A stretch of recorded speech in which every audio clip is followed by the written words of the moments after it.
This video, we want to find the least common multiple of 90 and 60, the greatest common divisor of 90 and 60, and the product, the least common multiple, and the greatest common divisor of 90 and 60. Let's start off with the least common multiple. We know that 90 is 3 times 30, and 60 is 2 times 30.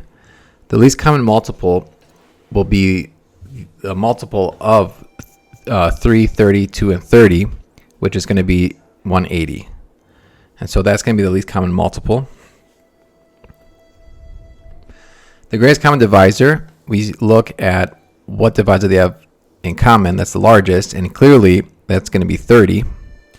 So when I multiply the least common multiple and the greatest common divisor, the product is always going to be the product of the two numbers. So for our case, it's going to be 90 times 60, which is 5,400. But we can substitute what we found for each. So the least common multiple we said is 180. The greatest common divisor is 30.